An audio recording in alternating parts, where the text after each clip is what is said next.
Hey guys, I'm back to Tom Devlin's Off the Clock, and I have an awesome guest for you tonight. This is going to be an awesome show with a whole different twist than normal.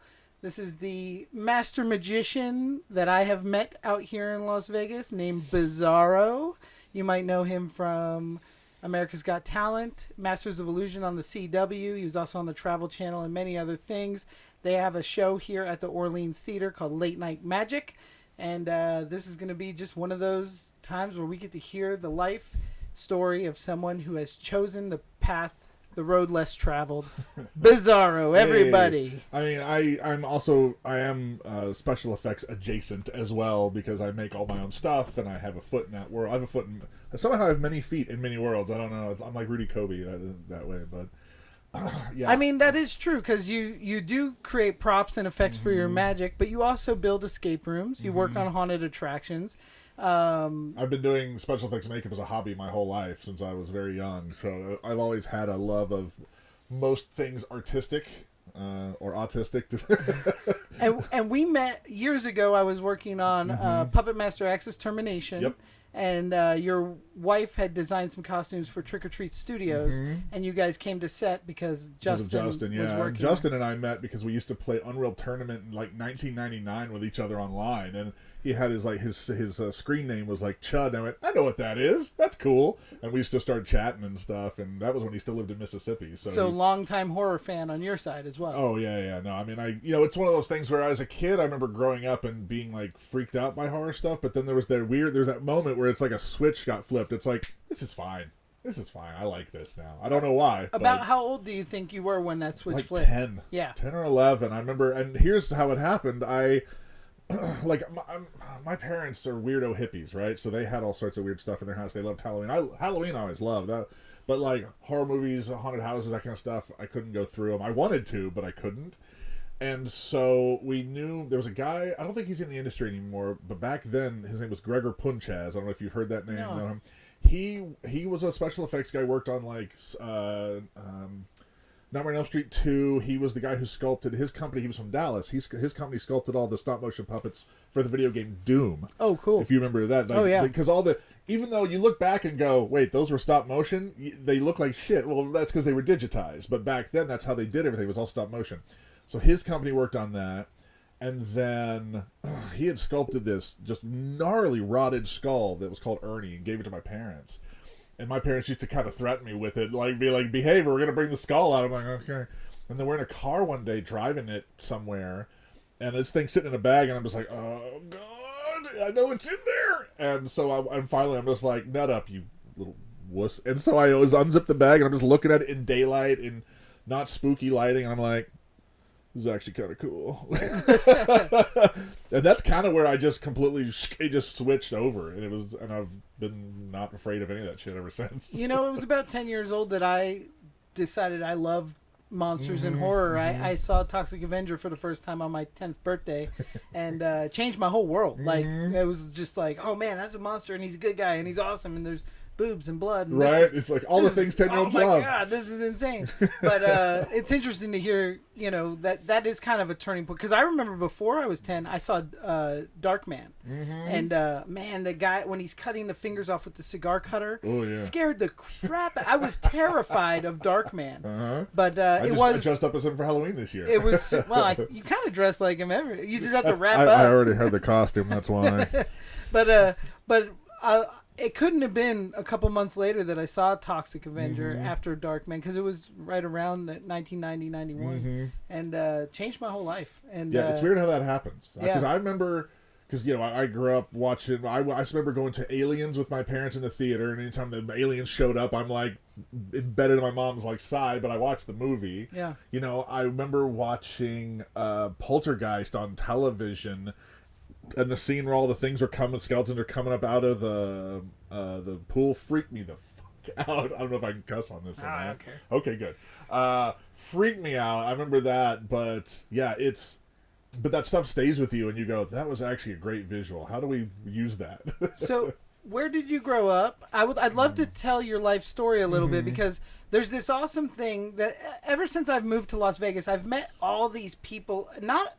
it's funny because everybody knows each other too, because we met through Justin Mabry, who doesn't live here in Las Vegas, but like all my other friends are totally, you know Kevin Lapine, Yep. Sin Bodie. He says hello, by the way. You know all these people that I am friends with, and you have your own Vegas show with a bunch of other people, which is like the dream for a performer.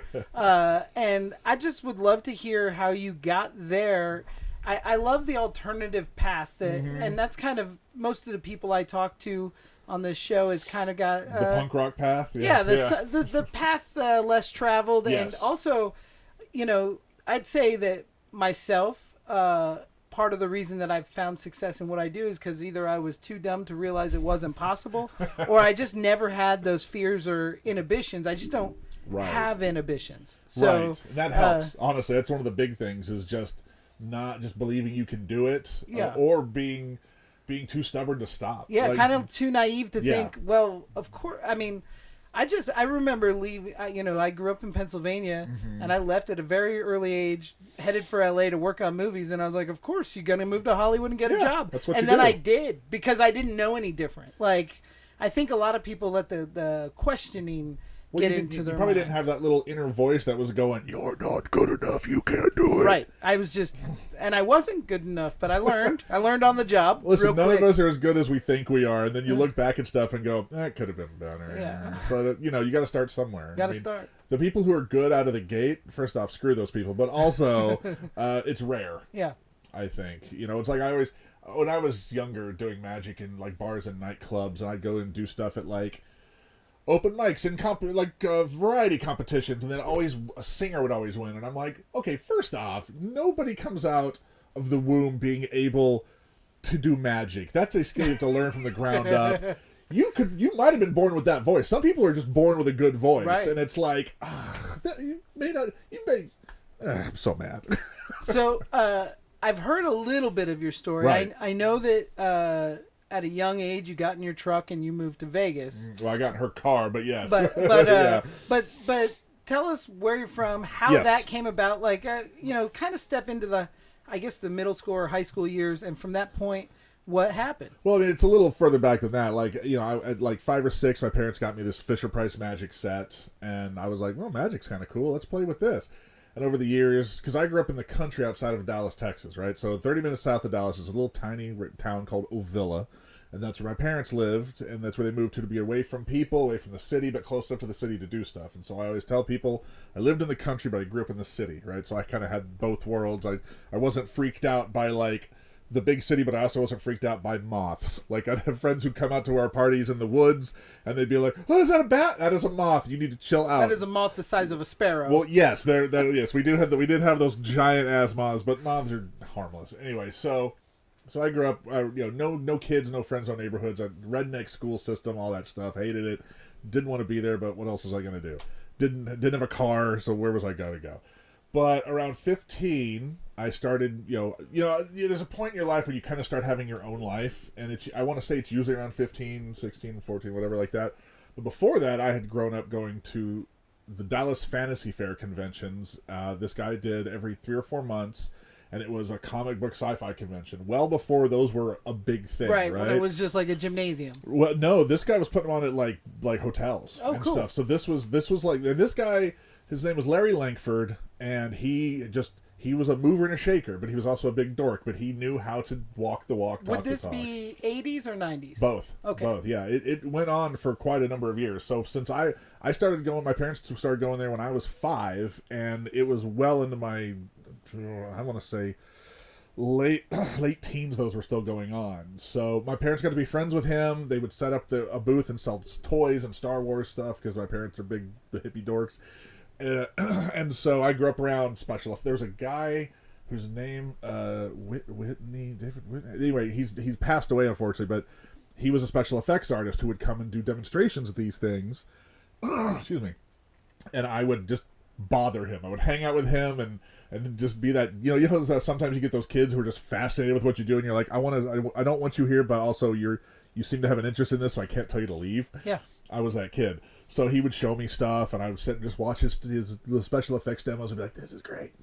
And so, but also because we knew the people who worked behind the scenes, we hung out with all like the the cool dorks, the ones who knew how to run the stuff and sell this stuff. So I grew up around all of that. I grew up, all my parents, all my friends were adults. Didn't have friends my age. I never did any of that stuff.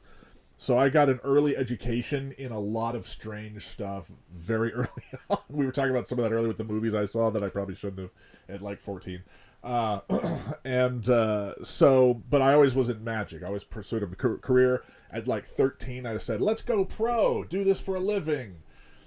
And what made you choose magic over makeup effects? Or well, I wasn't super hard at the makeup yet. I had an interest in it, but I hadn't gotten to that split point yet.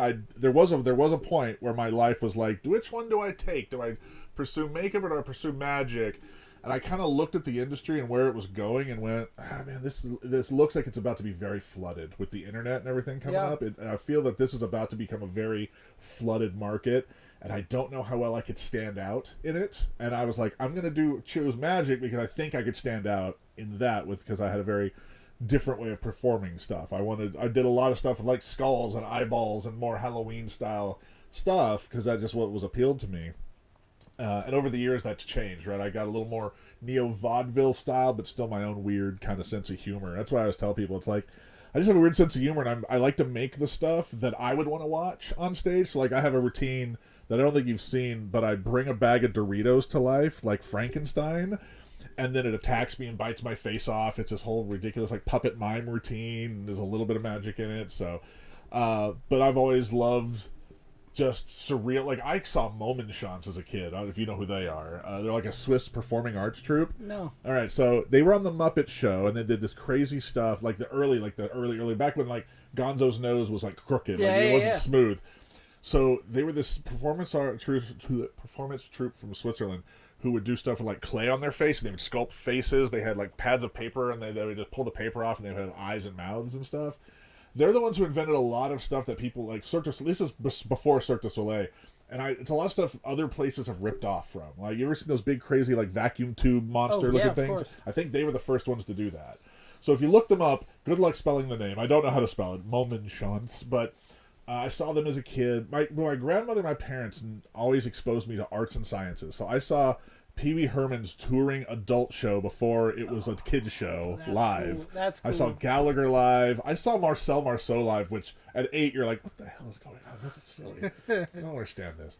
But I got to see all this stuff growing up. So it's getting exposed to arts and sciences also probably dictated a lot of just like my brain and what I wanted to see and do. And then you also had guys coming up, other magicians like Penn and Teller, Amazing Jonathan, Rudy Kobe, Sylvester Esther, all these guys who were becoming, like, taking magic, because everybody was like, Copperfield was it, right? And then before him was Henning, and before him was Black, all these guys.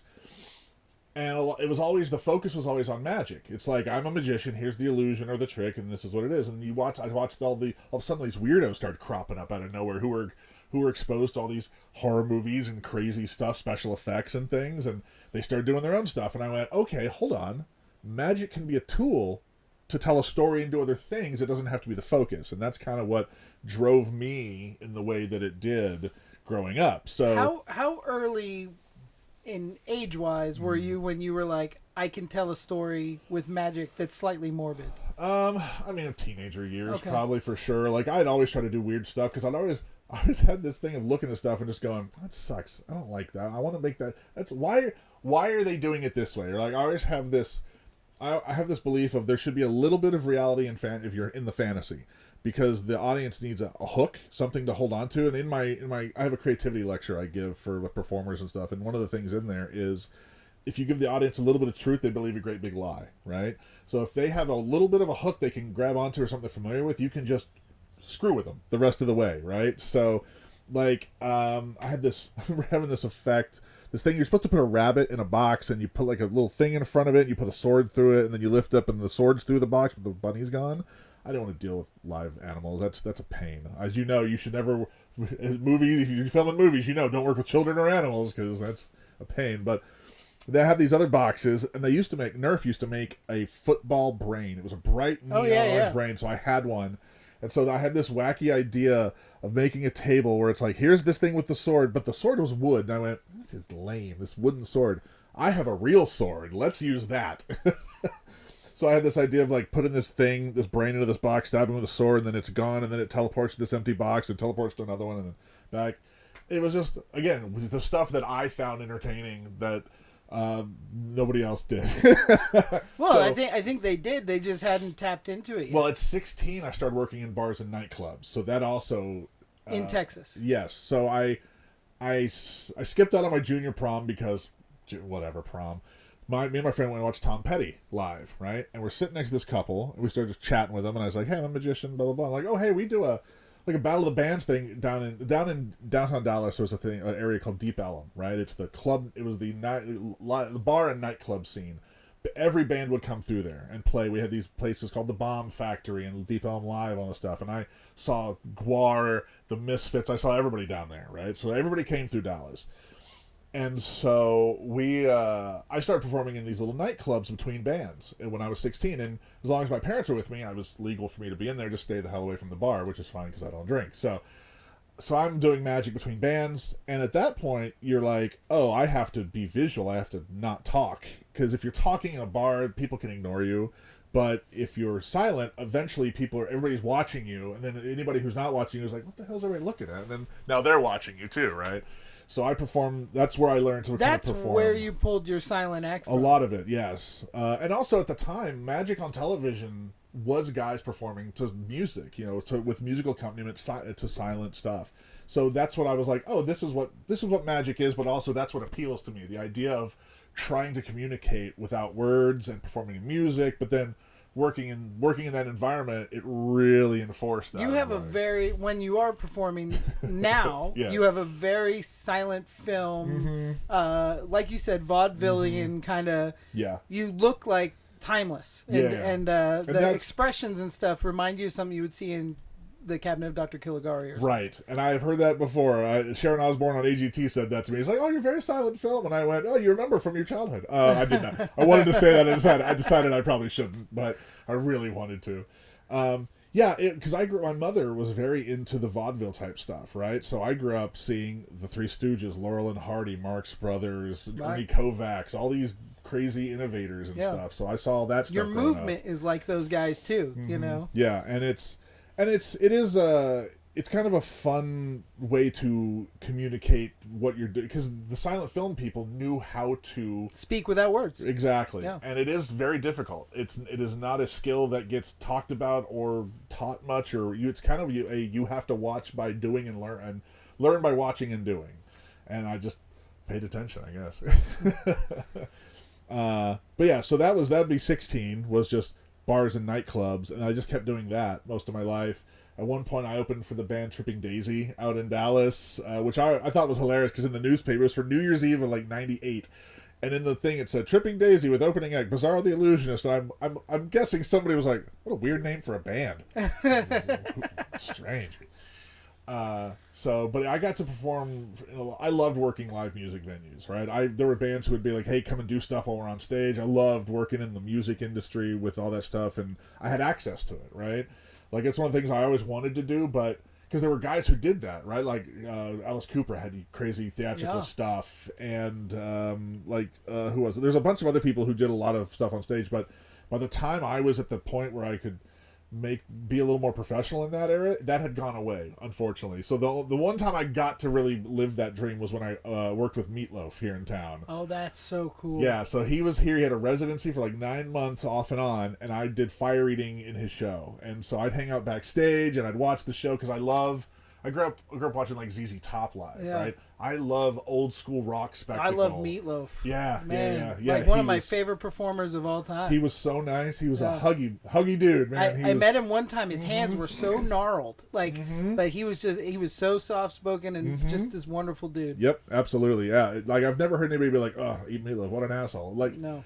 Everybody liked him, and it was kind of cool to see. And I'm glad that's one of those like highlights of my career, is just getting to hang out with him and see and be in the show. And I was so mad at one point. He's like, "Hey, we're gonna take this show over to the UK, but we gotta wait a year because whatever." And then his health got bad, and it never happened. I was like, "No," but shit happens. Yeah. But yeah, so beginning to work in that was really kind of like, okay, well, I guess that'll have to do.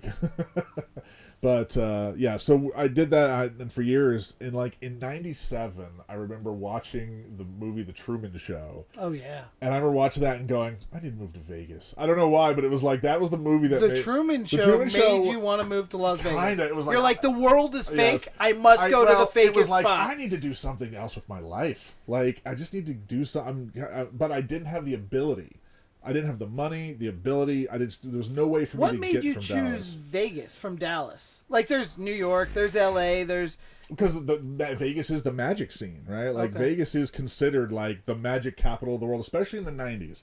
The 90s magic ruled this before Cirque, because you had Siegfried and Roy, you had Lance Burton, Copperfield would come through on occasion, but you also had Caesar's Magical Empire at the over at Caesar's. And it employed everybody at that time, all the magicians. But this is where they filmed every magic special was filmed here. And so it just seemed like, oh, this is where you go to be a magician. It's like, oh, I need to be in movies and TV. You go to LA. I want to be a Broadway actor. You go to New York. Yeah, I want to do voice acting. You go to Houston, Texas for some reason. I don't know what that's about, but magic goes to Vegas. yeah, magic goes to Vegas, and it's still to this day. It is still the place where magicians come. This place is lousy with magicians, and I mean that in every sense of the word. And so I was like, and also we take stage performing seriously here. And as a stage performer, the South is not terribly progressive, right? Not just in its political thinking in a lot of ways, but also in the arts, right? It's very hard to find a place to do weird stuff. If I wanted to work birthday parties, corporate events, I would have been fine, but I wanted to be on stage and do weird stuff. And it just wasn't. I was the only person who worked the nightclub scene, and that scene died, right? It just collapsed, and I was like, well, now what? I've learned everything I can from this city. I've gotten everything I feel I got out of it. And then it was 2006. I was right before 2006, actually, because I remember I usually worked on October, because I was one of like two people in Dallas who could do magic during October, and it fits great. And I couldn't get hired anywhere in October. And I went, you know what? Screw you people. I'm taking my ball and I'm going home. I'm going to make my own casino with blackjack and hookers, whatever. And so I was like, that's it. I'm done. I'm moving to Vegas. And that took me a couple years. I actually, like, the money to move out here, I made performing at Six Flags as a pirate magician character on the street out there. And there's video of it online on my. Is that like tip money, or is that no? like I got hourly, paid to be there. Yeah, I got. Well, no, it's not hourly, but yeah, it's flat rate. I was paid to be there and just do atmospheric entertainment for something, and I took that money. And then right before, because that was 2006, and I had to prep some stuff, and so early 2008, I met Liz, who's now my wife, wasn't obviously not at the time, and I was like, and her and I met early 2008, and she was like, hey, I'm moving out of Texas. I'm like, me too. But she was going to Colorado, but she's like, I'm just trying to get out of Texas. I'll move to Vegas with you. I'm like, let's go, So in October of 2008, we piled into her put our both of our lives into a car and drove out here, knowing very few people. Like, I came out here in April of 2008 to a magic convention we used to have called World Magic Summer, or Desert Magic Summer, which doesn't exist anymore, which is a shame. It was a great convention. And I just came out to case the joint and introduce myself. I'm like, hi, none of you know me. I'm gonna move out here. Here's some stuff I created, and so I made friends with Jeff McBride. When you first came there and were like, "Hi, I'm gonna move here," were you met with or were you met with open arms and like a little? I want to say a little of both. I mean, I'm sure some people were like, "Sure, kid, sure, whatever," but there were some people who were very, very encouraging of it, like Jeff McBride and some of his guys were like, "Oh yeah, this is great," because they like weird stuff, they like interesting things. And so I made friends. I said hi to people, and so when we moved here, we were able to like sleep on a friend's floor for a week, find a place to live, and live off of that like whatever $6,000 I had in my bank account, and try to. And I told her, I said, listen, I want to move out here for a year and see what happens, no matter what. Even if we end up on the street, I want to stick it out for a year. Yeah. And that was 16 years ago. That's so awesome. Yeah, it's been a wild ride, and it's, I joke and say I moved to Vegas and finally I saw more than 1 0 in my bank account. It's weird. It's very strange. But yeah, it's been a very long, strange road to get to here, but it's a lot of just, as I said earlier off camera, I said sticking it out longer than any sane person would, right? That's what it takes. Right, and also just not being afraid to fail, learning from your failures, and again, not having that voice. I know I tell my friends all the time, I don't have a noisy brain. You would think somebody like me would have just like a brain that's always chatting at me, and I really don't. I don't have that voice that's inside of my head telling me I'm a failure and I'm terrible. Unless I actually fail, then I'm like, ugh, stupid. I have an absolutely noisy brain. Right. None of it is negative. Right. Like, I have this guy over here telling me what I need to be doing, this Right. guy over here telling me how to do the next thing, and the one in the middle being like, but we just have to have fun, so have a lot of fun while you're doing this and that and that and this. And it's crazy, because I tell people that my superpower, if I were a superhero, is that I can jump into a pool without knowing that there's water in it. Right. And I've done that. I've taken a random jump into a pool and been like, shoot, I don't know if there's any water in this pool. It's pitch dark out here.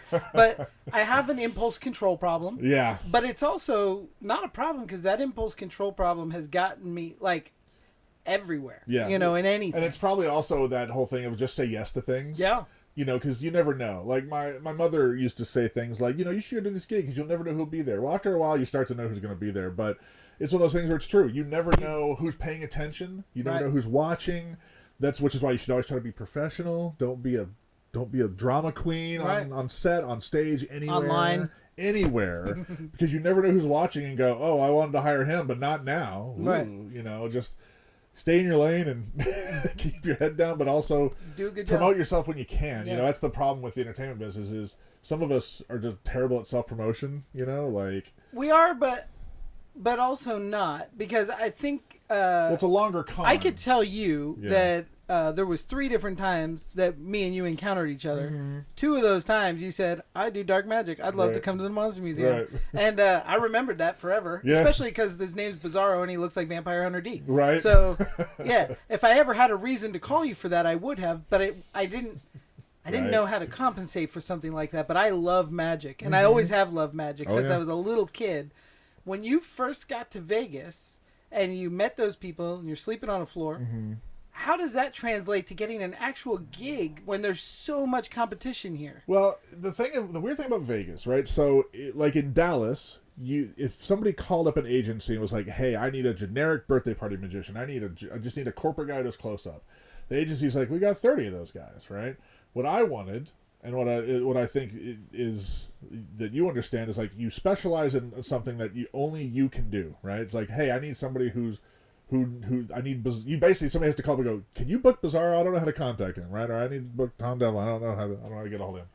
You know, they have to come to you for what you specialize in. So Vegas is very different in a lot of other places, as that is most everybody working here professionally is unique to themselves, right? Nobody is really fighting for competition or the same gigs. We have a few people who are, obviously, because you're going to have that in any city. A little overlap, but they're not the same. No. Just maybe fit in the same genre. Right. We do have close-up guys who do corporate, but there's enough work for everybody, right? I tell people all the time, there's enough work if you're willing to do the legwork, right? Put yourself out there. To be seen, you have to be seen. You know, put yourself out there. Talk to people, do things. You can't sit at home and be like, why is nobody calling me? Well, it's because you're not talking to anybody. You're not meeting anybody. I can't tell you how many effects artists I have that are like, man, I'm losing these jobs. Man, I'm doing... No, you're not putting yourself out there. Right, exactly. You gotta get out there. Yeah, you know? and there's some people, it's weird in this business, and I'm sure it's every business, but I see it in mine all the time. I see the people who are better at hustling are not as good at the art, and the people who are really good at art are not great at hustling. If there are the magic unicorns who they do come together. You got to find that balance, and that is the hardest part. It is as an artist to also be that business person. Mm-hmm. And I joke and say behind every successful magician, there's a significant other willing to answer the phone. Yeah, and and I think you've told me your wife used to be like manage a lot of that stuff. My wife took care of everything until we could afford to pay somebody else to do it. Yeah, and that person.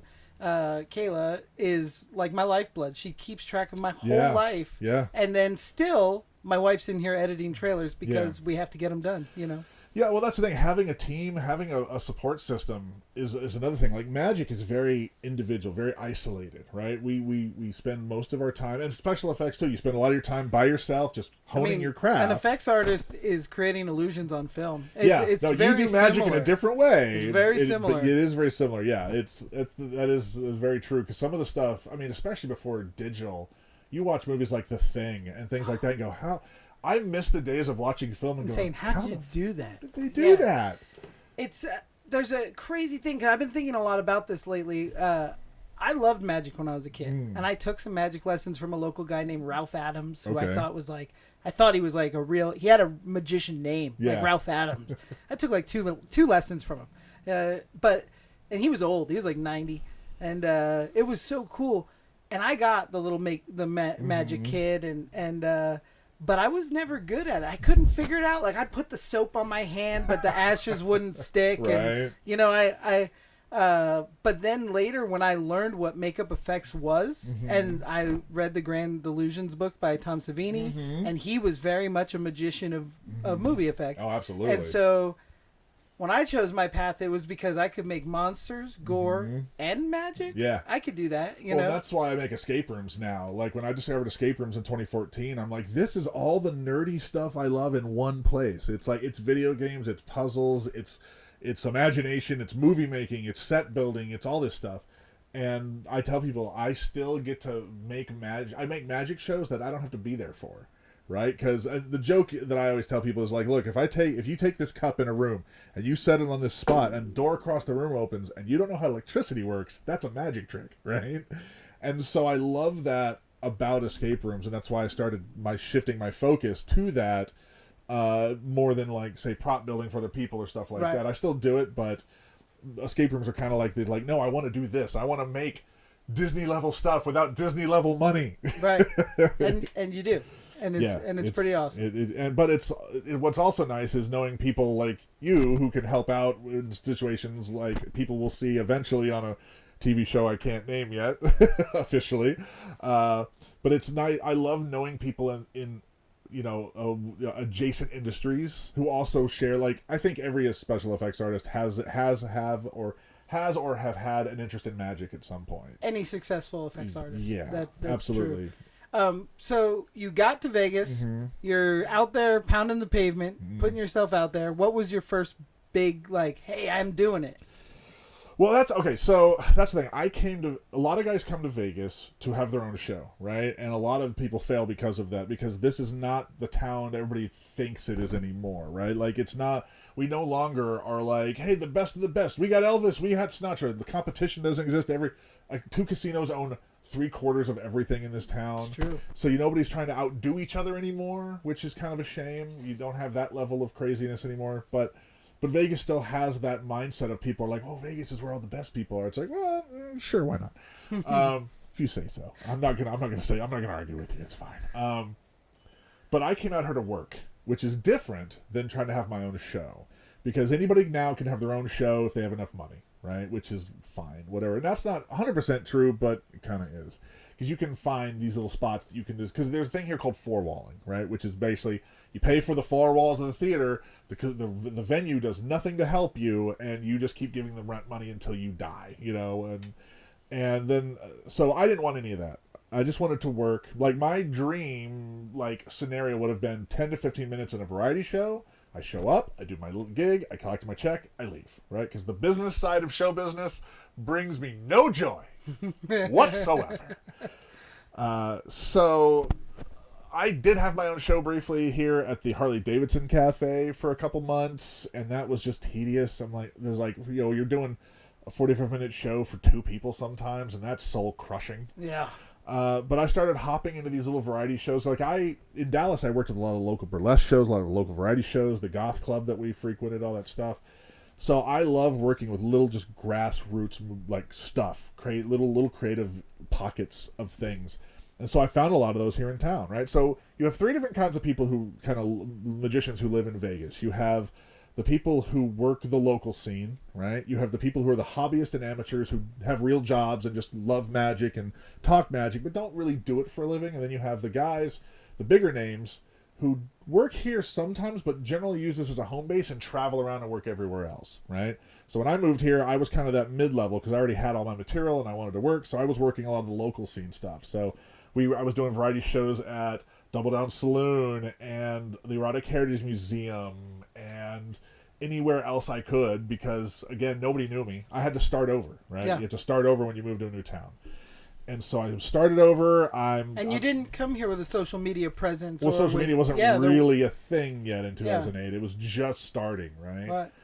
And even still, I hate all that shit. It's not. I believe in old school viral marketing, stickers, and the way bands do it, right? Like you put you see a wall full of stickers, you're like, let me just stick mine up there.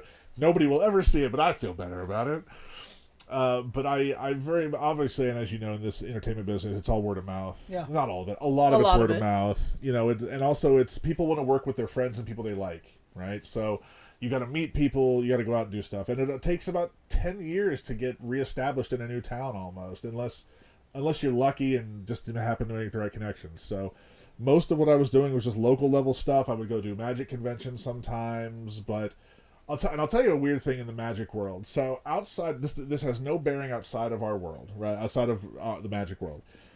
So when I was younger, watching magicians on television, you would know who a magician was because they'd be on television, right? We have these specials that aired every year on like Thanksgiving called World's Greatest Magic. Oh yeah. You'd have Leno, not Leno, sorry. You'd have Carson and Letterman.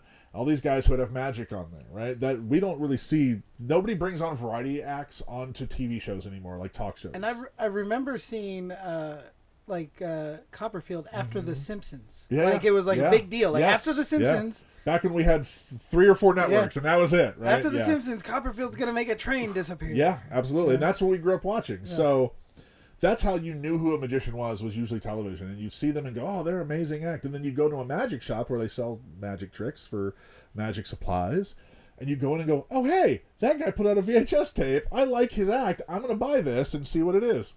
But then, about a dozen or so years ago, that changed in our world. What happened was now you have these people cranking out magic products for other magicians, and then so a lot of them aren't performers. A lot of them, they could not perform their way out of a paper sack if you tried. They could not entertain a thought, let alone a crowd of people. So, but they're good thinkers, right? They're good creators. So they put out this stuff, and people are like, "Oh, this is cool stuff." So now it's the opposite, where people are like, "Hey, your product's great. Oh, you're a performer too? You're coming to town? I'll go see you," right? But a lot of these guys are not performers, so that nobody ever sees them. So this was not by design, but I noticed it happening around the same time that I put out products, because I invented stuff that I was like, oh, other magicians sell things to other magicians, that's what I should do too.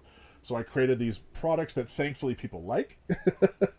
And so my name got out there not because of my performing ability, but because of my magic thinking. Which is then when I started becoming a consultant, people would call me up to work on TV shows behind the scenes. Like, hey, your stuff is weird and creative. Do you want to get paid a lot of money to make this guy not look like a chump? And I'm like, sure, why not? You know, what it is, working behind the scenes. Yep. It's fun, but also it's a lot of work. Because you also, I always tell people, consulting, the real job title is problem solver. And that's the same thing with special effects. It's problem solving constantly. And so doing that helped establish me in the magic scene here in town and other places.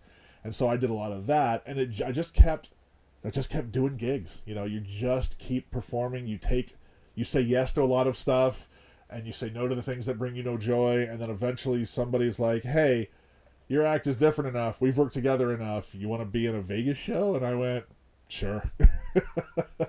And that was during COVID. So halfway through COVID. Was that late night magic? Late night magic, yeah. So, because I'd been in shows with Meatloaf, and I've done all this stuff, and I'd been in and out of other Vegas shows, little things nobody would have heard of. You've also, in your time here, have met so many people that had inspired you. Like a lot of the names just mentioned watching on TV, you've become close with. Yeah, that's weird. And it's never not weird, right? Like we used to go hang out at Amazing Jonathan's house and swim in his pool, and I would always just be like, there's a very confused 12-year-old inside of me right now going, why are we here? What is this? How is it real? Right? It's never not strange. And I'm sure have the same thing. I had Eddie Munster sleeping in my backyard for a week. And I was like, I mean, me and Butch are very close friends, but there's just that moment where you're drinking coffee together like, this is cool. Yeah, right? Like, what? Like, what is... My friend, I have a friend, Carissa Hendricks, who's a magician, has a character she does, and her and I are always like, what is our life? Right. Like, we get to travel the world getting paid to do bullshit magic tricks for people. Like, what a weird way. If you really think about it, like, what an odd way to make a living. Yeah. It's like, I think about stand-up comedians. It's like, somebody has paid this person lots of money to just sit in a chair and have them tell them jokes. If I offered that service to you in your home, you'd be like, get out of my house. Like, it's such a weird concept that it's also, like, magic's been very good to me, entertainment's been very good to me, as special effects has been good to you. But it's like, how did we get here? And it's usually because we're doing our own thing. Yeah. We're not cover bands. We're not singing somebody else's songs. I mean, you can. Like, I always joke about this because in entertainment, it's like you have singers who write their own songs, you have cover bands who do other people's stuff, and then you have singers who cover other people's stuff, which means they probably do it better than the person who originally did it. And it's the right people will notice what you're doing if you're different. It just takes longer. Yeah, it just takes longer. And my friend Carissa told me this one time. She said, reputation is earned in drops and lost in buckets. And I was like, well, that is some deep shit. Where did you hear that? I will repeat that for the rest of my life. Yes, and it is true. It's like if you're good at something but quiet about it, it takes way longer for people to find it. I had a conversation this morning. I've been focusing on my directing career, and I've done a lot of movies in the last 2 years, and we're trying to put them out all on our own and fund them on our own. And I had this guy, a good friend of mine, who's a reputable producer, is like, you need to do crowdfunding. You should be doing crowdfunding. I refuse to do crowdfunding.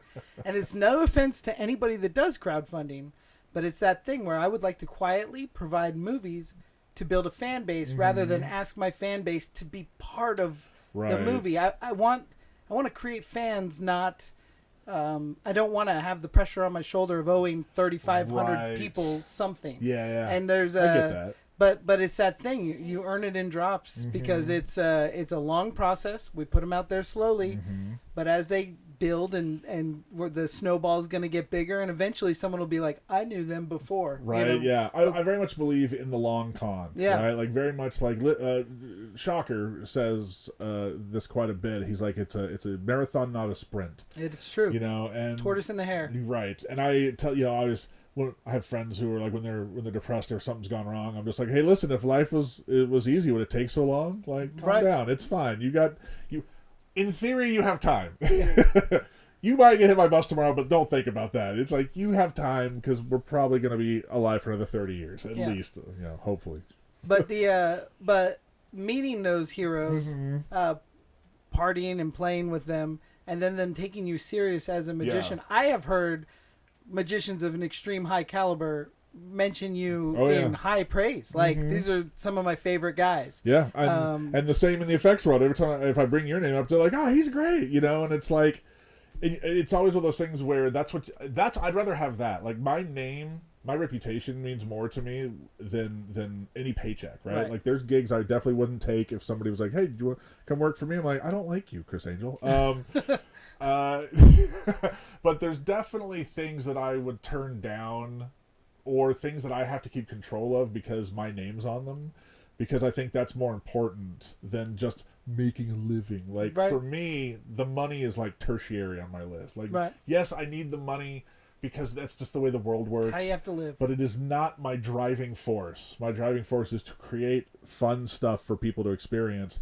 And a lot of performers and any artist, I think, some of them are doing it for themselves and some are doing it for an audience. And obviously, you're doing both, but which one comes first? Is it you in the audience, or is it the audience and then you, right? And what do you get greater joy from, that audience just flipping, or from pulling it off and you knowing it worked? A little of both. Well, it's like anytime, because as you know, you're writing these movies, and you're like, I have no idea if anybody's going to give a shit about this, if anybody's going to like it, any of that stuff. And it's like when you write a joke, or you create a routine or a magic effect, and you put it in front of strangers for the first time, and they don't hate it.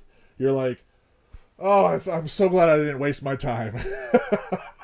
Because it does happen. Yeah. I write jokes that just fall flat when I'm doing my talking act, and I'm like, I guess we're taking those out, and we're not doing that again.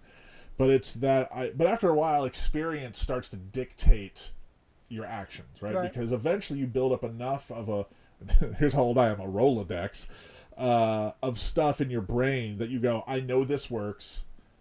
And we need to do something like it, but not this. But using these three things that I've already done, you put them together, and you go, oh, this works, I think. Like, I always joked and said, I want to start a company called In Theory. And like, hey, is this possible? In theory. Yeah. We'll find out.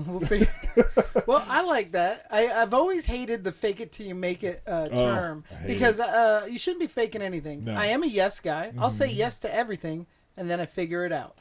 But I do not pretend that anything. Yeah. Well, and I thought about this recently with the fake it till, because I see a lot of these guys who are But like, in theory, it should work. Yeah. Exactly. You know, yes. that's not a fake it till you make it. That's I am doing this, and in theory, it should work.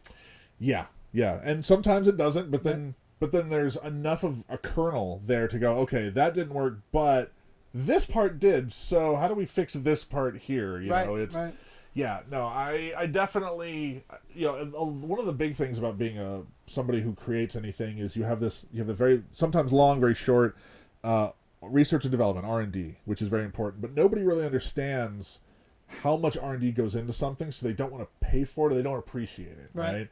And I already work in a business where nobody appreciates my level of skill because magicians are so stupid.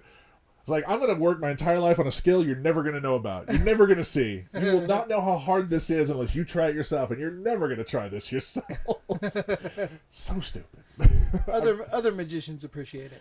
Yeah. Well, that just like something you mentioned earlier. It's like you work really hard and you hope for the like acceptance or the nod from your peers, the people you want to not impress, but like look at it and go, notice me, senpai, and they go, yeah, it's very good, and you go, oh, thank God. That little bit of dopamine right there. It's there's a meme online I see all the time where it's like, do I like compliments? Yes. Do I like hearing them? No. Do I need them? Yes. Please stop saying them though. You're freaking me out. The Late Night Magic, when that came about, the opportunity, were you already partners with Shocker? Or how did Late Night Magic happen? So Shocker and I met through the magic scene, and him and I have a lot of the same interests, right? So we would just hang out and play video games at his house, right? And just go do goofy, nerdy stuff together because we have a lot of the same interests. And then at one point we were like, hey, we should do a show together. I don't talk, you talk a lot. Let's do like, you know, Wish.com Penn and Teller. It would be great, which didn't exist at the time, but whatever. And we tried something together, and it was meh, right? It was like we were just trying to do our own acts separately, like in the same show, but not together. And then we went, we need a reason, we need a cohesiveness. And we went, what about Halloween? We love Halloween. Let's do something kind of more intentionally spooky and sell ourselves as the Halloween guys. Let's go to get booked at theme parks during like a Not Scary Farm, stuff like that. Let's do the Magic Castle for Halloween, all these things. So that's kind of how we started. You know, you have again, this is for my creativity lecture, restrictions make you more creative. Having a framework to build in makes you very creative. Just having a completely open field is very dangerous and very limiting in a lot of ways because you're like, too many options.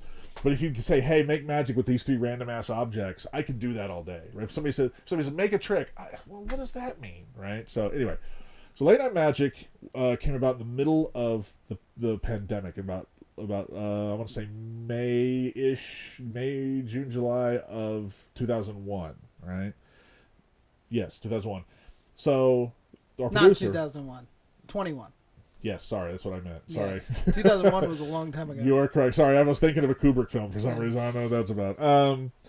And so Lefty, the producer, calls me up and goes, hey, how would you feel about being in Late Night Magic as a permanent cast member? Because before this, like before everything shut down, there was this little dude. His name was Michael Mayfield. He's like a street performer. I know him. Yeah. Okay. Yeah. So Michael Mayfield said, I want to do a show. He wanted Lefty to host it. And he said, I want it to be a once-a-month thing, different cast.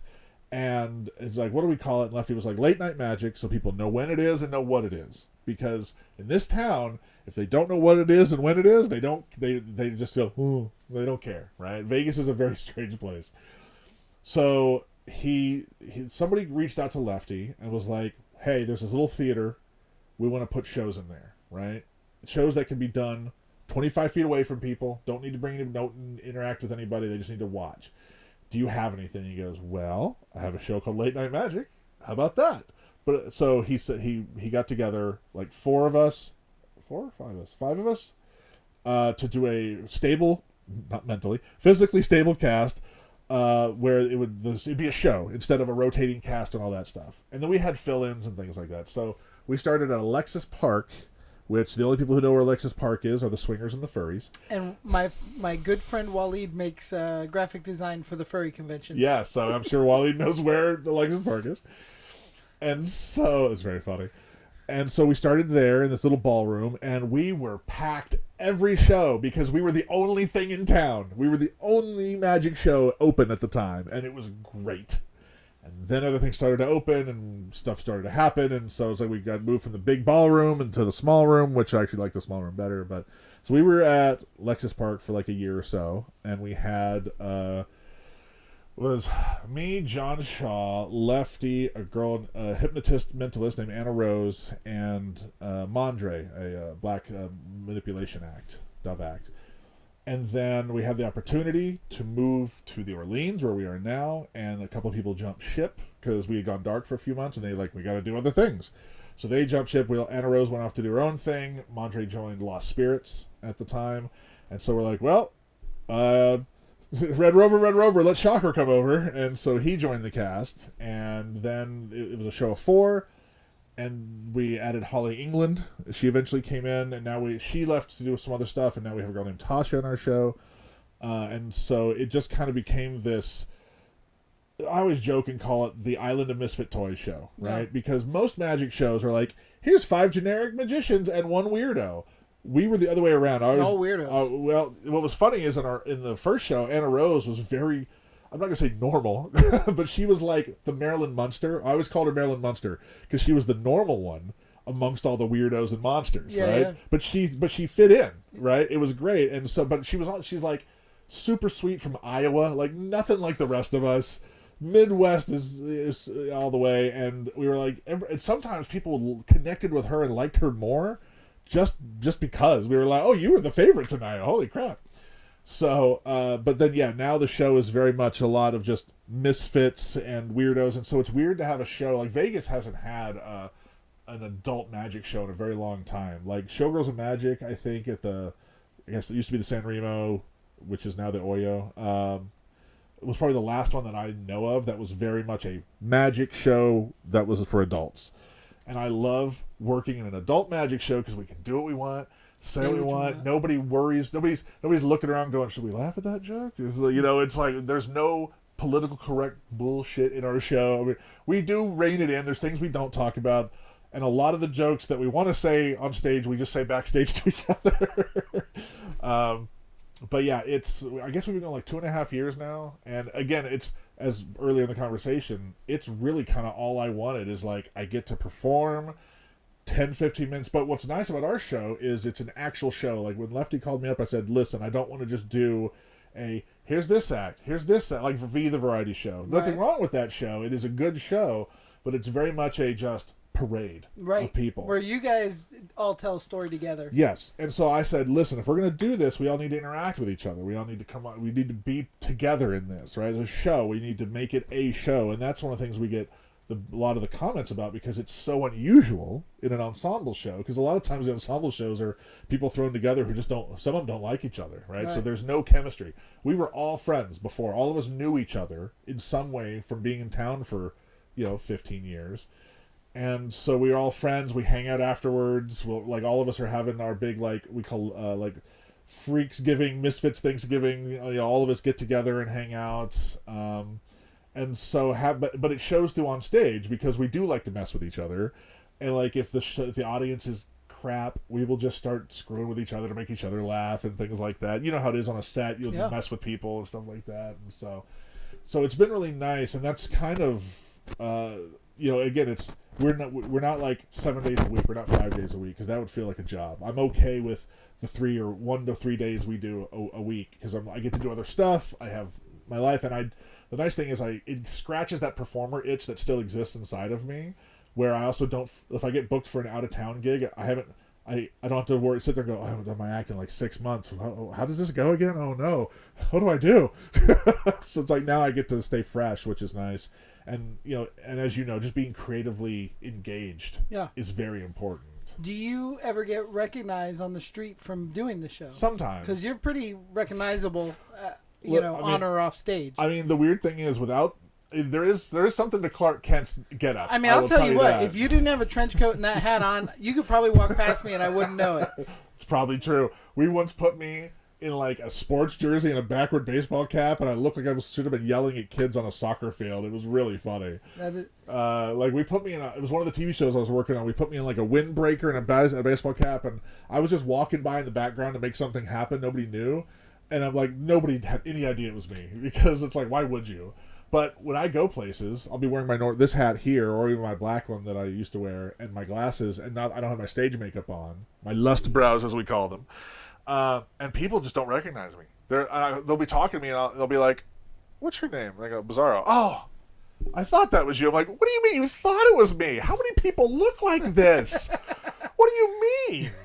That's weird." And so I'm like, Clark Kent Superman was on to something. And for those that haven't seen the act, I mean, you do always wear a fedora hat. Yes, always. I've been wearing it since I was like 12. Okay. Yeah, I started very young. My mother had like hats on their bedroom wall. She hung them up all around the ceiling, and then there was a gray fedora, and I was like, "What's this one?"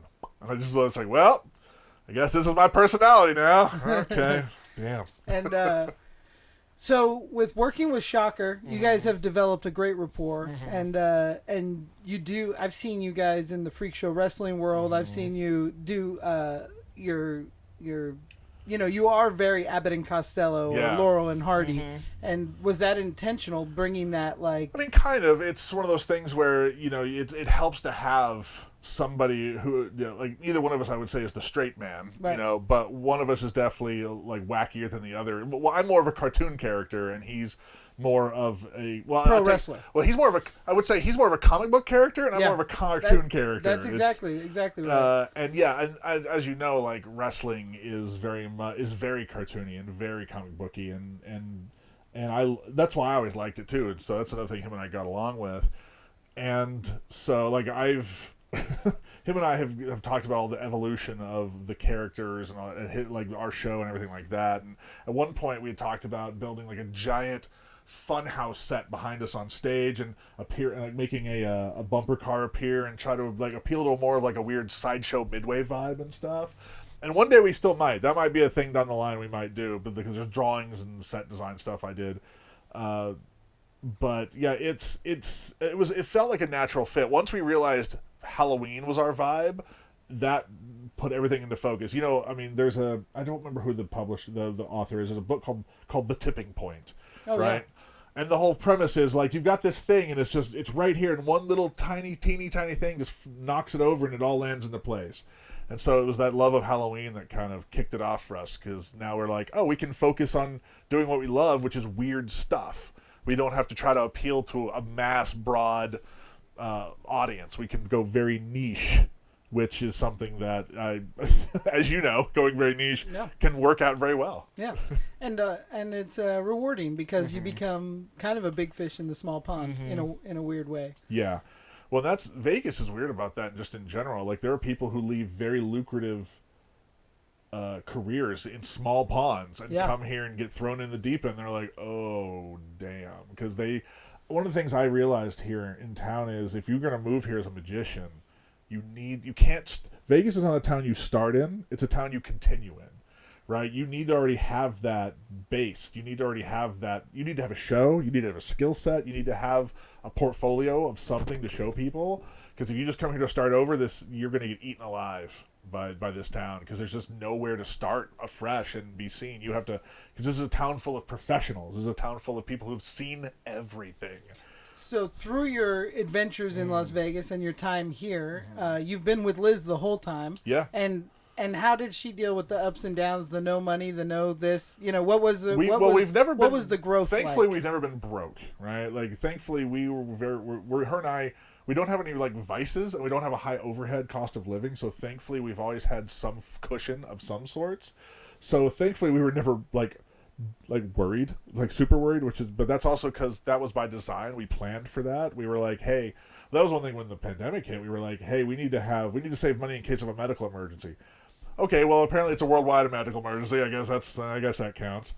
But I think when we moved here, she looked at me and said, I never want to work retail again in my life. And I said, no problem. I don't blame you. And then she just became like an artist who does stuff for me, stuff for herself, stuff for other people, and has just kind of ridden around in this weird journey with me, kind of finding herself and like going from a place she grew up, well, half grew up because she's from Colorado originally, but then came to, I think, high school. Right, honey? High school? Yep. Yeah, came here and came to Texas in high school, so started over from what she knew, and then moved to a town where she knew nobody, into a life she knew nothing about, like entertainment. She didn't hang out with magicians. She didn't even like magic. That's the funny thing. Like she said even as a kid, she remembers watching a magician and going, this is stupid. Why do people like this? Like, and so like she doesn't like hate it. She just isn't into it, right? But she's been supportive. Well, because had I done normal magic, had I done like linking rings and doves, she probably would have never talked to me, right? Because I was doing weird stuff at a bar. Like, so what happened? I'll tell you kind of how this went down. Her and I met. We used to go. This is going to come as a big shock. I used to go to a goth club. We had a great goth club in Dallas called The Church, and I went there for since '98 for 20 years. And she went there too. We just never ran into each other. One night we meet through a friend of ours who was like, "Hey, she needs a lighter for her clove," because of course it's a goth club. And so I have a lighter even though I don't smoke, and I'm like, "Here you go." And I'm like, "This girl's pretty hot. I hope I see her again." And then I never did. So I'm performing. We got hired to perform at a bar. Some guy was like, "Hey, we're gonna put a show together with you guys at a bar here in Dallas, every once a week. Come out and you and 3 other people do a show." Cool. Came out and did a show. Then one day she shows up with the guy who introduced us to come see the show, and I'm like, "Hey, this is the hot girl." I didn't say that to her because it would have freaked her out, but I was like, "Oh, hey, this is great." And so she kept coming every week to come see the show, and then one day we all show up at this venue, and it's shut down. The venue, they closed the doors, didn't tell anybody. Nobody knew. The employees didn't get told. They just were like, done, right? And we're like, oh, crap. So there's a strip of area in Dallas called Greenville Avenue. Like, it's got a little, it's like Deep Ellum, but a little smaller, right? So it's one strip instead of 3 or 4 streets. And so I'm running into bars. I'm running up and down trying to find a place to just let us do the show because we actually have people who come to see this damn thing. So we find a pizza joint, and we go into this. I go to this pizza joint and go, "Can we do a show here in this shotgun ass pizza parlor? Do you mind?" Like, yeah, go for it. So that became our permanent home. We changed the name of the show to Slice of Variety because it's a pizza joint. There's 5 or 6 of us. We're doing We're trying. It was one of those things where we wanted to do something different every week. So we were all just creating new stuff, throwing stuff at the wall, seeing what stuck. And some of that stuff I still do to this day, which is great. But she just kept showing up and just kept coming to the thing. And so we got to become friends. And then here we are. And then 2 years later, we're married. But because I was doing weird stuff, she was a lot more just like, okay, well, this isn't, okay, magic. This magic's not bad. This isn't nerdy magic. This is metal magic. You're right, exactly. But also, magic is not my identity. Right? Like, I'm sure you know guys who are very much what they do is very much who they are. Right. And that's not, I have so many interests and I have a personality outside of magic that a lot of magicians are very awkward and don't have any social skills. The interesting thing is when I met you and you said, "Oh, I do magic," and a couple times I've met you, you said you do magic, and I thought, I mean, because of the hat and the attire, I was like, "Oh, this is his idea." I didn't know. Yeah, a lot of people think that. I saw you perform, and you're a whole different person on stage. Well, you act so differently as a performer, and it's not darker and scarier. It's quite the opposite. Yeah. You're a goofball. Yeah. And in real life, you are kind of mysterious, but but on stage, you're. Well, it's very theatrically ramped up. Yeah. It's very much my sense of humor and very much like my mindset, but it's just theatrically ramped up to a point of entertainment. Yeah. But it's there's very much a lot of me in there. It's just but it's all internal. It's like the things that I love and the things I like and the things I want to see and all that stuff. But at the same time, I also want to be this weird character persona that is just over the top for the sake of of being like a vaudeville clown type character, because I think that's very funny. Do you still? I know you create the escape rooms now, but do you still create effects and props for other magicians? Yeah, it's it's not as prevalent as it used to be. I used to do it a lot more, but earlier this year, there was this point where I'm like, I have 3 careers that are eating up too much time. I have to focus. I need to pick one and just focus on that. And I want to do escape rooms right now. It's not just escape rooms either. I have to kind of be careful with this, because as you know, if you tell people you do one particular thing, they think that's all you do.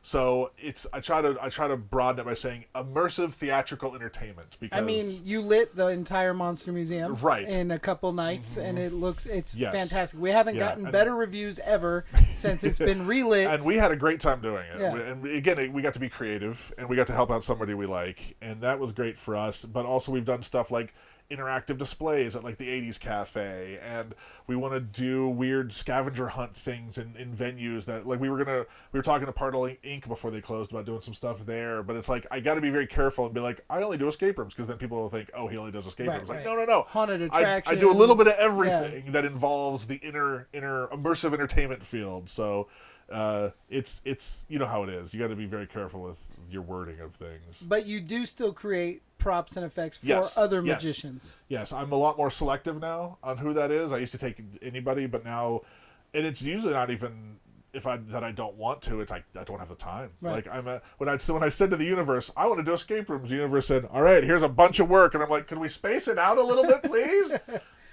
Not all at once. Are you able to name any of the notable magicians that you have created for? Oh, absolutely. Is that allowed? Oh, yeah. I just can't tell you what. Well, some of it I can. If it's aired, if it's been produced, yes. So like David Copperfield, I created a bunch of stuff for him that has not yet seen the light of day, so I can't be like, I did this. How crazy is it that you created stuff for David Copperfield? Pretty nuts. Terror Train David Copperfield. It is still one of those weird things that, like, I have his phone number, right? Like, I had the weirdest moment of my Vegas life where I was at a mutual friend's event, a book signing, and there was some magicians at the table, and I love magic, so we get to talking, and this guy goes, oh, hi, I'm so-and-so. And I said, oh, I'm Tom Devlin. They're like, the Monster Museum. And I said, yes. He goes, I was just talking about you to David Copperfield. And I was like, what? Hold on. My wife was there. I was like, could you tell her what you just said? And then he pulled up a text, and sure enough, he was texting David Copperfield about the Monster Museum. I've never met David Copperfield, but I keep a Terror Train poster there just in case someday he walks through my day. I'll see if we can make it happen. Oh my gosh. I'll see if we can make it happen. But I mean, that's just crazy that you've constructed stuff for him. It's never not weird. Right. Never, like, we've hung out outside of just that, doing it for other reasons, and it's like, man, if I could time travel and go back in time and be like, listen, I know things are rough, but here's what's going to happen. I say that exact term all the time. If I could go talk to 14, 13-year-old Tommy and say, dude, I know you feel like nothing right now, but this is going to be a cool ride. So strap in, because we're going to get everything you ever wanted, you know? Right. They'll be like, who gave me drugs? Oh, damn, these lewds are great. Again, you never know. And that's kind of the beauty of it. Who are some of the others that you... Oh, yeah. So, Michael Carbonaro had his TV show, The Carbonaro Effect. He's a friend. That's true. Yeah, the thing, yeah. So I've made a handful of things for his show when he used to do that, because I knew everybody on his team. Like, they'd call me up and go, hey, we need a thing. And I'm like, okay, here's the thing. Peter Stickles is a very good friend of mine, and he does a lot of Carbonaro's, like, hidden guys. Yes, yeah. Matt Schick, same guy. Yeah, same stuff. Yeah. Yeah, no, again, as you mentioned earlier, there's kind of a very big overlap of all these different people. Sure. Like, again, as we always joke and just be like, it's like performer, like magic adjacent, sideshow adjacent, special effects adjacent. Like, there's all these people who kind of have this weird overlap here and there. So I had a crazy NDA for it, but I think I could probably talk about it now. I won't mention the effect, but I got to go meet I went to Siegfried and Roy's. Oh, nice. And I had to, like, sign these papers before I went I'm pretty through sure the gate. They're not going to come after you now. It was a crazy gate.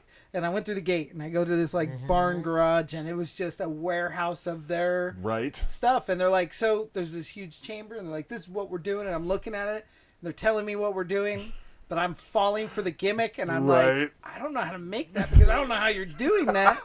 And it was like a groundskeeper walking me through it, and I had to I had to stop him and be like, can we walk around it? Can I see this from Right. all sides? Because I don't know. Right. Like, when they say smoke and mirrors, they mean, like, Oh, yeah. it was yeah. real. Mm-hmm. But that was a cool thing. Like, because Yes. as a magic enthusiast, I didn't ever think I'd step foot in there. No. You know? Why would you? Like, Yeah. you would never, like, there's no part of me, like, the people I think who like, my friend calls heat seekers, people who pursue that stuff, I think are not as well respected as the Right. ones who just get invited in. Yeah. You know? And I've heard the stories of going to Amazing Jonathan's from many of my friends that are here in Vegas. And, Yeah. like, what a cool guy and what an amazing act. Yeah. You know? Well, it's funny is him and I, when we first met, we kind of bonded over our love of, like, Photoshop plugin filters. Like, it was such a weird conversation. I'm like, all right, yeah, we're not talking about magic at all. This is actually kind of cool. Yeah. And then, yeah, him and I got along just for again, he liked to do pranks on people. I don't mind that. He loves Halloween and crazy, like, a lot of overlap again of just interest and stuff. And I think, like, the first time I went and hung out at his house, I love laser tag, right? Oh, Big fan of laser tag. Dude, I love original laser tag, like the black guns and the vest. Mm-hmm. Man, I love laser tag. We used to have a place here in town called Laser Quest that I used to go to all the time, and I miss it so much. This story's gonna jump around a bit. So, I've told people I love laser tag, I've gotten to do some weird stuff because of it, and one of them was David Copperfield was testing out a laser tag system for his island, right? What? Yeah, because he's got an island, and so he was, and his executive producer Chris Kenner says, "Hey, you want to come test these in the parking lot of the warehouse?" And I'm like, "Of course I do." So it's me and a bunch of people from the industry running around in his parking lot with just stuff everywhere, playing laser tag with each other, and while he watches, he's like, yes, okay, making notes and stuff. And there's a couple photos somewhere of me doing it, and it's so ridiculous, and it was so fun. I have been on this quest since being an adult. I've gotten rid of a lot of my collectibles. Like, I don't collect toys so much anymore because I have the museum, which is like live action figures. Right, so yeah, you got the biggest toy collection. I even got the vehicles now, like, you know, the Ecto and the Scooby van. It's kind of like, and we just added Christine. It's like getting the vehicles. Right. But so I've gotten rid of a lot of my stuff, but I've been like consuming things from my childhood that I just didn't have a lot of. Right. And one of my big eBay searches is Worlds of Wonder laser tag. Like black guns, the white rifle, the vest, the weird the hat, helmet, the helmet. yeah. And I think at some point I'm gonna have like an armory of Worlds of Wonder laser tag. That'd be cool. I remember playing. Do you remember Photon? Yeah. So Photon, I think, was the first one, right? And they were physical locations, and I went there as a kid, and this is the helmet was so big it would it had like a cord to it too, yeah, right? It went to a battery pack yeah. that would pull your pants down if you were a kid, right? Yeah. So I'm wearing this heavy ass battery pack. My pants are falling down. The helmet just keeps tipping in front of my face, and I didn't care. I loved it, right? Because I'm running around going, "This is amazing!" You know. I never got to go do any of the physical ones. I did like at birthday parties we would have some couple guns or whatever. But I only got to do it the one time, and then the home systems happened. Yeah. So then I never had to go again because I had the home systems. the physical or going there, I just went actually last weekend to some of my kids' friends' birthday, and but I get in there with them and I'm just sniping everybody. You know? So one day, Shocker and I are riding an escape room together, and because it's Vegas, he goes, "Hey, I want to go ride a roller coaster. Let's go to Adventure Dome." Because it's Vegas. You can do that here. Yeah. So I'm like, all right, cool. I've never ridden the roller coasters in Adventure Dome. Let's go. They're fun. That yellow one is good. El Loco? El Loco surprised me how I was like, oh, that's a lot more intense than I expected. Okay. Yeah. So we go there, and you have to buy a day pass and stuff.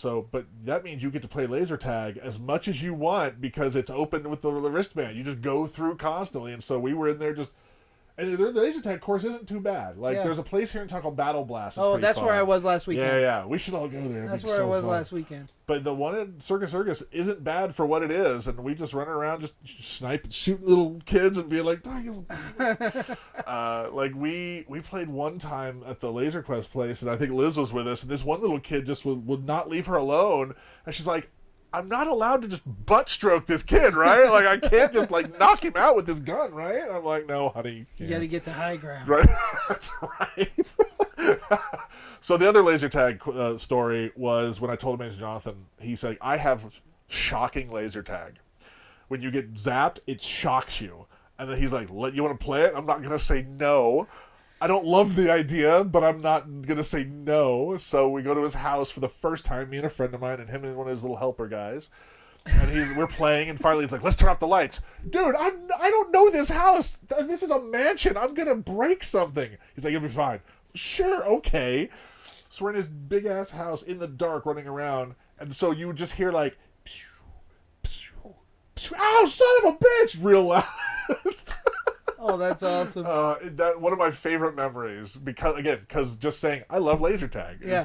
It's when you find those same interests with people that you can bond with outside of going back to don't make your job your identity. Right. Finding these other interests can help you meet these other people. I think I've fallen into the trap of making my job my identity. I don't think so. Multiple times. Yeah. But I do think that at this point in my life, I have shaken that. I think part of that is by having 3 different careers. You know, I run the Monster Museum, I direct movies, I'm still an effects artist. Yeah, well, you're also in a band. But something I realized a few years ago, there's a lot of people in the magic industry who I wouldn't be friends with except because we're in the magic industry. Right. It's like we have no interests outside of magic.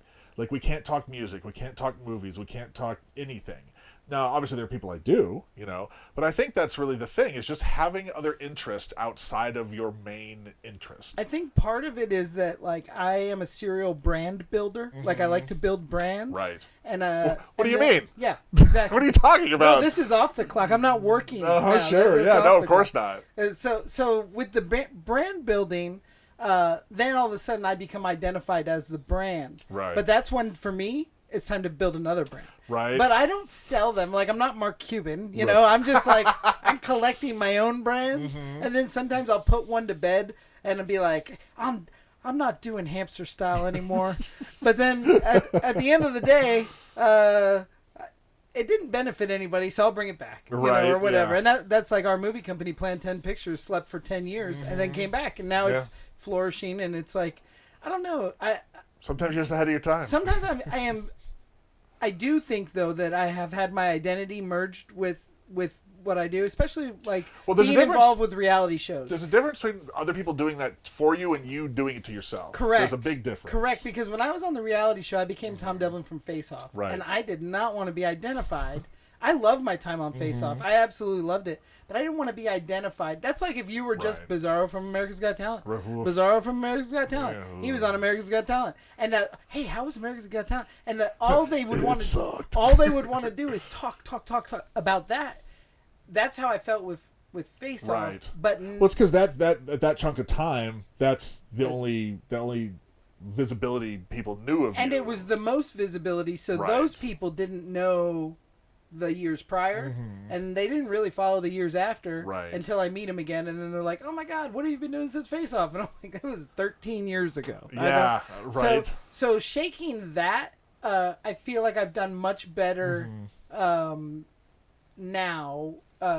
Keeping like, man, I'm a family guy. Right. I do have a band. I ride dirt bikes. I make monsters. I talk to my talented friends. I make movies with my talented friends, and I don't know. It's more Tom Devlin is the brand rather than me being 1313 Effects or the Monster Museum or whatever. Yeah, and I think that's what gets imposed upon you versus what you impose upon yourself is very important.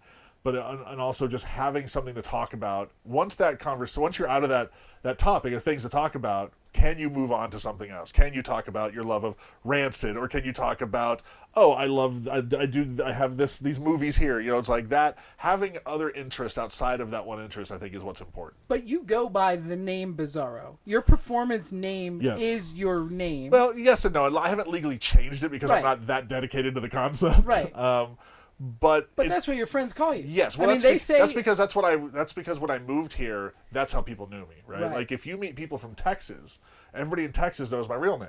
Yeah. But I don't hide it. I'm not. When people meet me and they're like, "Oh, what's your real name?" I don't be like, "Listen, I'm not one of those people who's like, you must call me Bizzaro." I'm not that guy. But that is, I mean, like for you to be able to keep your personal life separate from your professional life, that does help. But you're still a shameless self-promoter and marketing all the time. Yeah. That is exactly the space I claim to be in, but strive to be in. Yeah. Like, I am always Tom Devlin of the Monster Museum, but at the same time, I got other things going on. Right. Well, and I was just talking about this with Liz. I said I have now been going by Bizzaro for over 30 years, right? Because I came up with that name when I was 13. That's awesome. And it's one of those things where, but I also come from a couple of different, like, subcultures where you have alternate names, right? Sure. So it's like conventions, everybody had a weird name.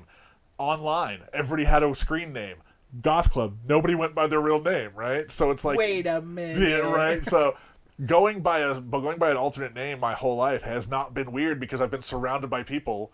Like when when I was in Dallas, me and my friend started up a sideshow together because again, one foot in different worlds, and so. God, I always wanted to be a sideshow performer. Sideshow, it's fun. I love it. I was the front man doing all the talking. I was the ringmaster character. I could do the blockhead. Yeah. That's my one sideshow trick, and I can balance things on my chin. Oh yeah, that's one of the ones I'd never learned. The face balancing was never something I picked up on. I can do a bunch of others like fire eating all day long. I've been fire eating since I was 15. That's awesome. But like, I'll see if I can find this photo and then I'll send it to you to put up on the editing thing here. So we started up this troupe called the Bizzaro Future Circus, which was supposed to be the placeholder name. It was never supposed to be the actual name, and then it just stuck. It's like, all right, well, I don't love it, but here we are. And so I was this evil clown ringmaster character, right? How old are you there? That was after I moved to Vegas. Oh, okay. So that was Vegas. Yeah. In case it doesn't get edited in. Right, exactly, yeah. So it's 2000, that would have been 2008, 2009. But I was doing that character, so that would have been late 20s, early 30s. That's probably. Awesome. Right That's there, awesome. When I was doing this character. So, but everybody, when we started getting everybody together, we're like, what do we do for stage names? We're like, just use your online handles. Like, your AOL screen name is Mr. Invisible. That's a stage name. Yeah. Your name is Wicked Jello. That's a stage name. Like, just use your online handles. So that's what we all did. John Chaos. Like, we're just doing that. We're just going by what we already go by. It's fun. That's awesome. And how long did the sideshow last? A couple years, because it was a couple years before, and then it was my the first time I announced I'm moving. Right, this would have been early 2000s when I was like, oh, I'm thinking about moving to Chicago, and everybody's like, oh, okay, well, bye, we're gonna start our own thing. I didn't say I'm leaving tomorrow, you asses. So they went off and started their own thing because they were expecting me to just go, and they're like, "We'll just get ahead of it." And then it took me years, and so it was. I'm not upset about it. It is what it is, and I don't blame them. Because then I ended up going off and traveling with a 10-in-1 sideshow fairs and festivals, like putting up banner lines, like tents and stuff in parking lots. That's cool. It was a lot. Yeah. But it was fun. Yeah. I mean, getting to travel under extreme circumstances and see parts of the world. I was just telling this story to somebody today. I said I was in Dallas, Pennsylvania, which is nothing like Dallas, Texas. I don't know if you've been there. It's Western Pennsylvania, right? Probably, yeah. I don't know. All I know is where we were supposed to be, not where it was. Like, we were in Sinking Springs outside of Reading. Oh, okay. I know right where that is. Yeah, so we would set up there. We set up there both years at Shocktoberfest, which was a big haunted theme park out there. And that was great, But I have no reasons to go to Wilkes-Barre, Pennsylvania, right? That's where I grew up. Yeah, right, yeah. And you're like, there is no reason to go there. There's no reason to go there. Well, I grew up in East Stroudsburg, but Northeast, but I've been all over the place. I remember being in Allentown and being like, is this the Billy Joel Allentown? Allentown was 20 minutes from where I grew up. Mm-hmm. And Allentown had the longest running Rocky Horror Picture Show of all time. Oh, okay. Started by actor Daniel Roebuck. He was a part of the original cast. And then when he moved out, he was on Matlock already, and I was going to that Rocky Horror religiously, and it's such a weird thing. Rocky Horror. So here's a fun story. My parents took me to see Rocky Horror in the theater with a cast when I was 10. That's awesome. Because my parents were like, you should probably see. Again, my parents did not shield me from shit. That's right? really cool. And they... Meatloaf. Yeah, exactly. Yeah. But they took me to see that, and I, as a kid, you're like, this is like a live action cartoon. This movie's not great, but it's not terrible. Because my parents were like, this movie's not great. I'm like, what do you mean this movie's not great? I loved there's nothing about Rocky Horror I didn't love, but as I got older, Rocky Horror people oh sure, yeah, got on my nerves. But that doesn't, no offense to any of them, and I enjoy the movie more than the theatrics. Yeah, the shadow casting, yeah. I love it all. I have so many friends. Like, in a different life, I would have been in a cast probably. Yeah. Like, I preferred to watch it because I was already a performer. I'm I don't need to. I don't need to work out my whatever my whatever that is. Yeah. In this, I'm already doing other things, but I loved watching. I remember one year, my friends, they did all duct tape costumes, and my friend did not double-sided. He was like, "No, I'm just gonna go," and I went, "You crazy bastard!" He ended up he's the guy who ended up becoming our human pincushion in the sideshow, just sticking needles in himself. And Yeah, he's a masochist. Yeah, I was like, "You enjoyed that? Don't lie to me." Another awesome place in Allentown, Pennsylvania. There was this weird punk shop called Double Decker. It was like downstairs from the street, and they had used T-shirts, and that's how I used to discover bands. Like I'd buy the coolest looking used T-shirt, and then be like, "All right, now I got to figure out who the hell's Cannibal Corpse." Yeah, but Double Decker was a cool spot. I haven't been to Allentown in 30 years, but I've only seen the fairgrounds because that's the only place we were. When you do you do what's called a grind show, which basically means it never stops. You do it. As soon as that one's done, you start another one. So every day we're doing 14 shows a day, which gets you good quick, but also makes you wiped out. And no days off for like 2 weeks. You're like, oh, I'm done. I can't. I'm not leaving. I'm staying. I'm going to bed. But I remember my two memories of Allentown was there was this brick building where they had a bunch of stuff set up, and they had like PETA had taken over, ironically, a butcher shop area, which I thought was hilarious. That's pretty funny. Yeah, and they had stickers that just had a stop sign and the word "stolen pets," and so I'm like, "Can I have a couple of those?" Or like, "Yeah." And so I cut off the stop sign and just started sticking "stolen pets" on stuff. My friend found a sushi joint in this place and he had a giant glob of wasabi on his plate. One of our sideshow performer girls, she toddles over and goes, "Is that mint ice cream?" And he goes, "Sure is." Glop, and it was very funny. That's pretty awesome. No, I mean, the one thing about the East Coast, it's weird, as you know, by coming here now, as you know, like America gets a lot browner the further west you travel. If you fly, you're like green, brown. Oh, that's okay, just brown. Okay. And the East Coast, one thing I like about it is you guys have seasons. Yeah. So, like, you got to experience real Halloween. Everything. You got to experience, like, we were up in Rochester, New York, and we're on a city street that feels like straight out of a horror film, right? And you just go, this is why all of these horror films take place in places like this, because they're fucking creepy. It's true. It's true. You got that old world feel. Yeah. That long street that just goes into darkness. You're like, Michael Myers is right there. I know he is. He's standing right there. I can see him. It has this weird kind of just like urban horror to it. It's like, it's not the desert, like the Hills Have Eyes was never that scary to me, but you go to a place like Rochester, New York, you're like, yeah, I can see why this is fucking terrifying. Yeah, I get it. That's pretty funny because, like, you know, us from the East Coast, we go to Texas and we're like, oh man. Yeah. Well, so Texas, as you know, is very flat, right? Yeah. And so it's like 180 degrees of sky. And that was one thing that freaked Liz out, being from Colorado, full of mountains. She's like, there's too much sky. Yeah. Way too much sky. Yeah. Don't like it. No, it feels like it's fake, like you're in a bubble. Mm-hmm. Yeah. It's the Truman Show. Yeah, it is. It is. Yeah, but it's like I got used to it. So it's like there's a great joke. I forget whose it is.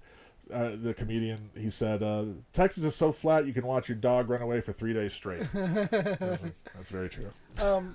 With the escape rooms, I know you travel quite a bit. Working on escape rooms from time to time, and immersive attractions. Yes. But where's some of the favorite places you've done or been involved with? I got to go home and build one in Dallas, which was nice. There's a haunted house out there called oh my god, my brain just shut. Dark Hour. Thank you, honey.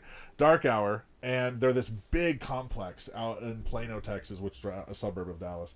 And they're like, hey, we want an escape room. You want to come write us something and build us something? We're like, heck yeah. But because they already have the knowledge of how to build haunted houses, we just we art directed the decor and said, you guys, here's what we think it should look like. Go crazy. And they did. Like, they built this giant, we had this idea of a shed.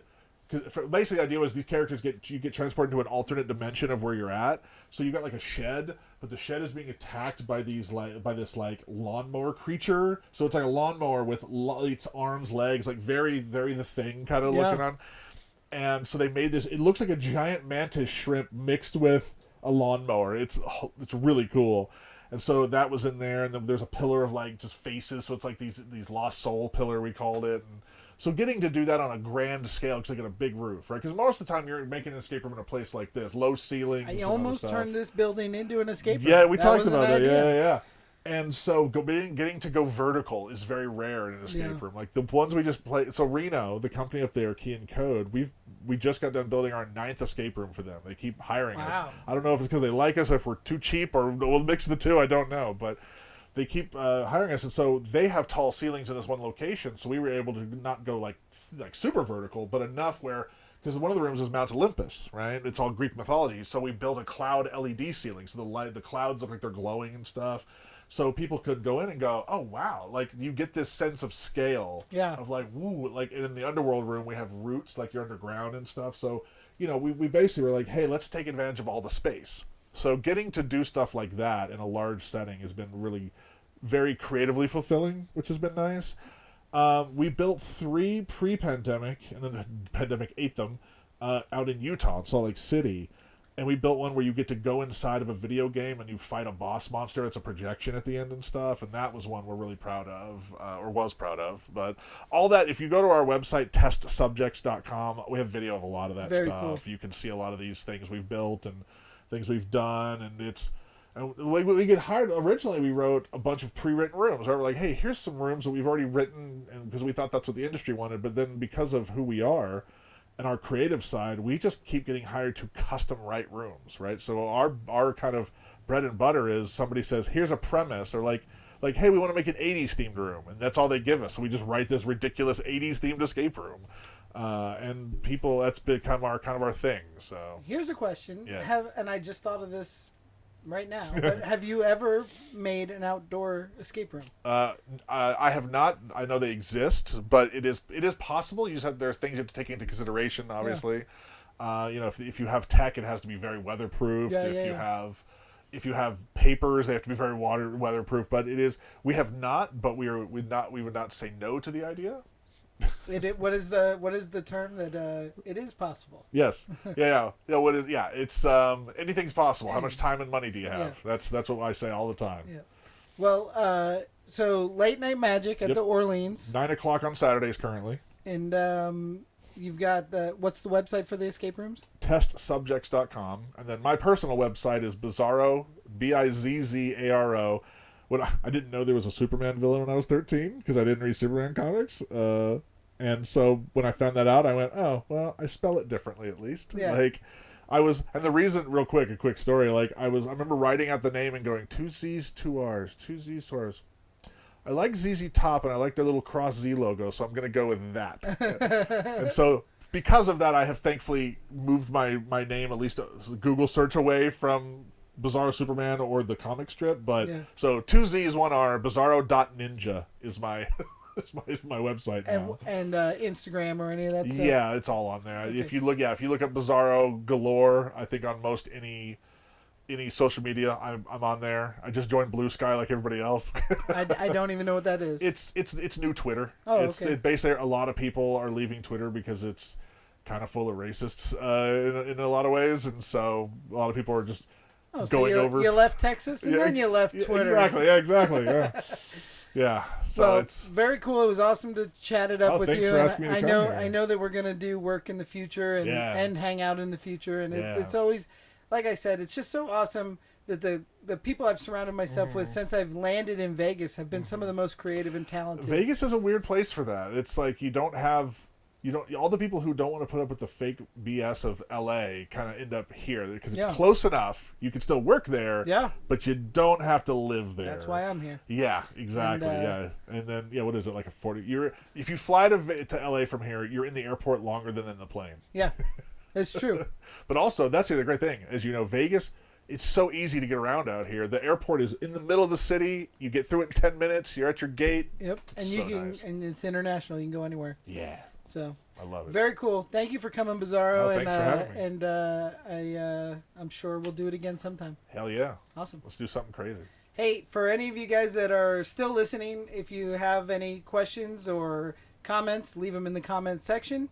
And that's it. That's a wrap.